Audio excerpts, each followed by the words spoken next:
Thanks for having us, Tim. Yeah, pleased to be here. Obviously, hidden gems is the theme of the video. I think that Talon is a bit of a hidden gem. I mean, we've probably one of the fastest fast-growing oil and gas companies on the ASX.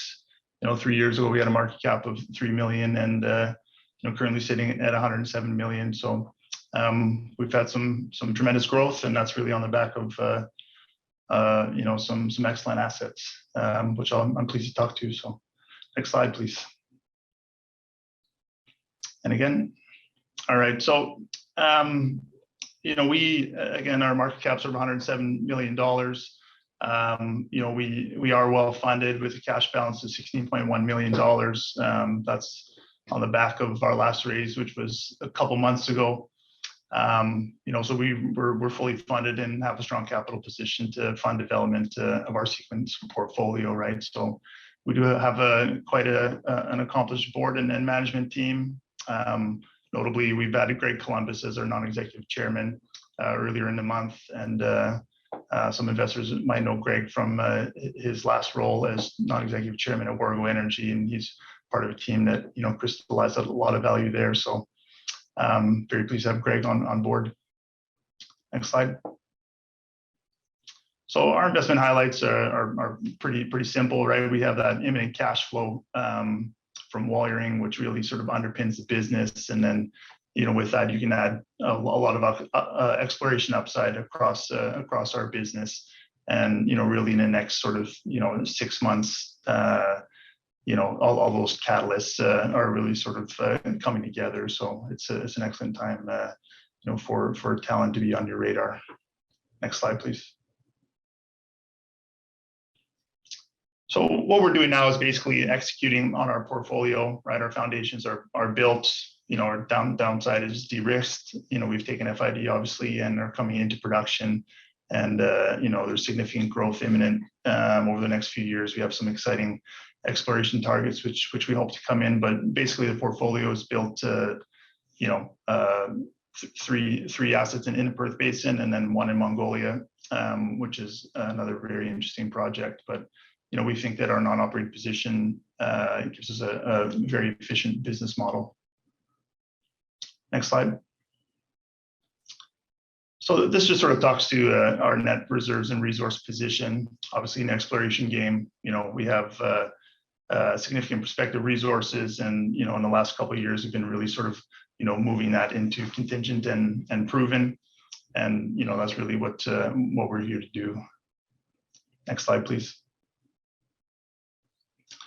So in terms of corporate strategy, really it's around sort of delivery at this stage of the game for us. So as I mentioned, wiring coming into production, we'll see cash flows for the next sort of 5 to 7 years.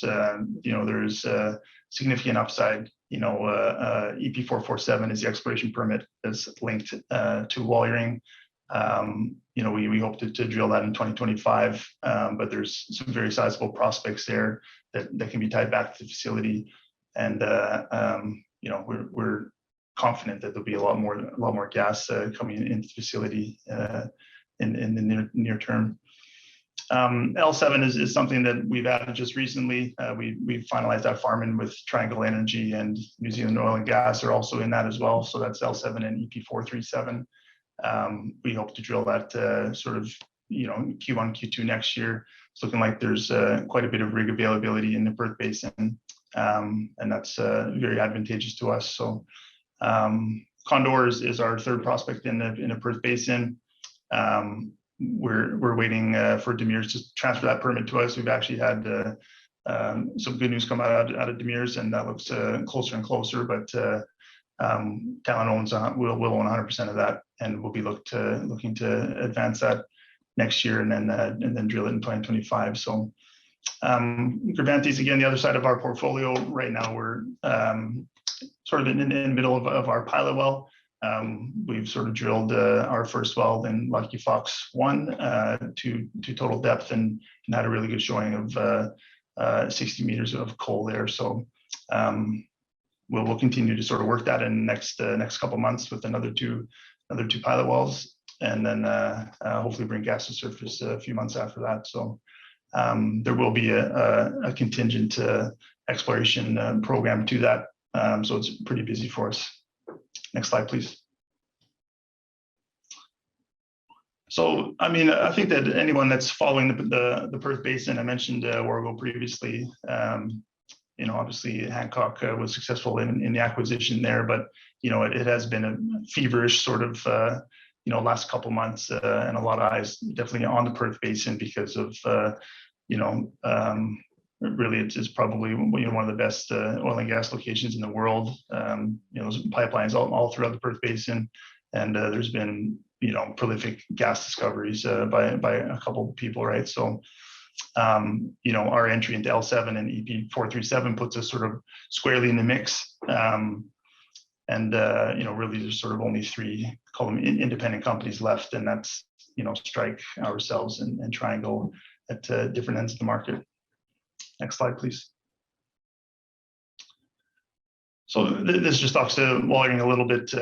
That's the schematic. You know, we've had all of our approvals complete, you know, and we're on site right now, you know, trying to bring first gas in. We've finished well completions, the foundations are done. All the pipe work is being laid, vessels are on site.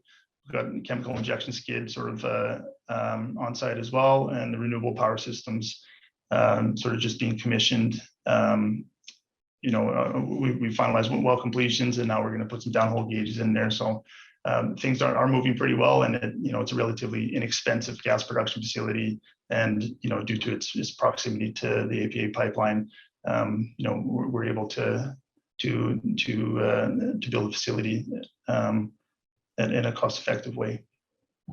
Next slide, please. So, I mean, Wallering has two revenue streams, you know, which is excellent for us as a business. We've seen the WA domestic gas price, you know, really trend up towards $10 a gigajoule. It was $9.80 in February, and you know, that's not just an anomaly. We've seen that backed up more recently with sort of prices around $9.50 in the spot market. So, you know, gas pricing in Western Australia, you know, was definitely lagging compared to the rest of the country, but we've really seen it pick up recently. So, and with Wallering production, we have condensate, obviously, and we probably be producing between 150 and 300 barrels per day, and we're nearly finished with our offtakes and transportation contracts for that. So, you know, it's a very profitable project. You know, 50 to 75 million gross between us and Strike, who's our joint venture partner. But that means, you know, up to $30 million per annum net to Talon. And that's significant for, you know, a company of our market capitalization. Next slide, please.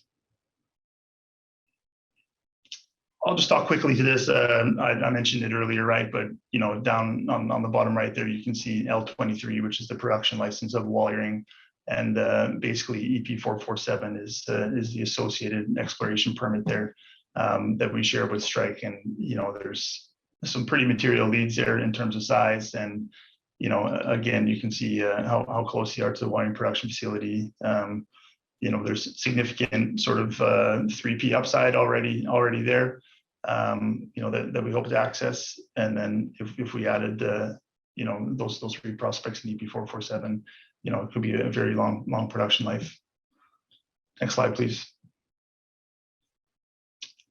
This just talks to you a little bit around the proposition behind L7 and EP437, and the visual that you're seeing there is L7, and basically, you know, the concept is that the gas charge, you know, sort of goes from south to north, and that's sort of right through, you know, West Erregulla, South Erregulla, Lockyer Deep, Waitsia.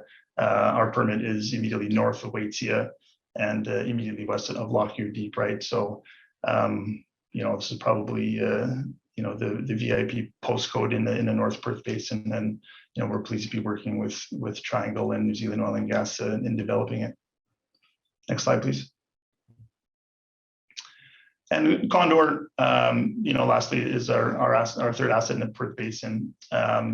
We think that is very analogous to Wallering in that it's Jurassic wet gas, right? So you have that condensate associated with the gas stream. It is the largest untested Jurassic wet gas structure within the Perth Basin. You can see that all of our permits have something in common, and that's that they're right on the pipeline, right? So, we're not chasing sort of multi-TCF, exploration targets. We know that there's a lot of money to be made by, prospects that are right on the pipeline and easy to develop. So, Condor definitely looks a lot like Wallering, and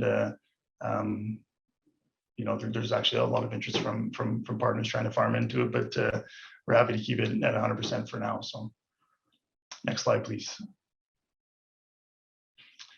And just quickly talking to Mongolia, it is a phenomenal world-class project. There's an independently certified contingent resource there, 1.2 TCF gross. We have 33% of that project, so that gives us 400 BCF net. It's the closest project to the Chinese border, the closest project to the pipeline infrastructure there, and we've had incredible exploration success, and our pilot wells are proving that that's not an anomaly. So I think we're very excited by what can happen there. Next slide, please. This just talks to the project timeline. So that exploration success we had at the back end of last year, and that contingent resource was issued Q4. We came in formally into the permit. I do want to clarify, we do hold a 33% interest within the project, where previously we did have an option to acquire that. So we've crystallized that, and yeah, we're sort of halfway through our pilot program, and then we'd like to, hopefully when we see gas to surface, we'll have that production test sort of run right out to the end of the year. So next slide, please. And this is just a view of our near-term catalysts. Again, sort of talking to commissioning and first revenues from Wallering. We're very, very close to being there. And then, the Advantage pilot well program, again, we have to drill another 2 wells, and those wells are sort of 200 meters apart. But yeah, that's an exciting view in the next 6 months or so. Next slide. I think that's it. Yep. Thank you, Colby. Quite a few questions here. You've obviously had a significant re-rating with a market cap now of around $100 million. Is that the result of the kind of M&A activity, the prolific M&A activity in the Perth Basin, or is it a combination also of the fact that you've got cash flows coming in very shortly? I mean, I think the easy answer, Tim, is that it's probably both. I think that our asset base is pretty desirable. The fact that we're so close to cash flow, it's obviously a bit of an expensive transition to move from explorer into producer. Largely we're past that, and the fact that we're fully funded coming into cash flow, I think the market is recognizing that, frankly. And you touched on also, you've recently announced further farm-ins in the Perth Basin. What are the plans for these new opportunities? Yeah, so I guess it talks to L7 and EP437. I mean, L7 is predominantly gas focused. There's essentially, we've high graded the top 3 prospects there. One of the reasons we farmed into the prospect in the first place is because it has 3D. So we've interpreted that 3D seismic. That's given us a higher degree of confidence in our top 3 prospects. In what we're calling Booth is a pretty sizable prospect at 280 BCF, and we have Huntsville Deep and Mountain Bridge South there. So, together that's about 400 BCF gross, and that's a very exciting prospect to drill, right? So, essentially we're trying to drill it as fast as we can, but obviously, there's various approvals and long lead items and rig contracting to sort of get out of the way, and that's what we're chasing down right now, Tim. And that's attracting a lot of attention, is it, with your peers in the basin? I think so. It's definitely at the smaller end of town, is probably one of the more exciting prospects. Obviously, Beach and Mitsui and Strike are drilling all around the area, but in terms of upside for investors, it's it's probably a pretty good place to look. And just in regards to your Gervantes project, you recently announced the successful drilling of your first pilot well. Yeah. Can you give us a little bit more color on the results and what that means moving forward? Yeah, so I mean, essentially, I guess the exploration program really is sort of, drilling core holes, right? And then you're testing those core holes for, gas content, absorption, gas composition. And now that we've already done that, really the challenge in these pilot wells is to bring gas to surface.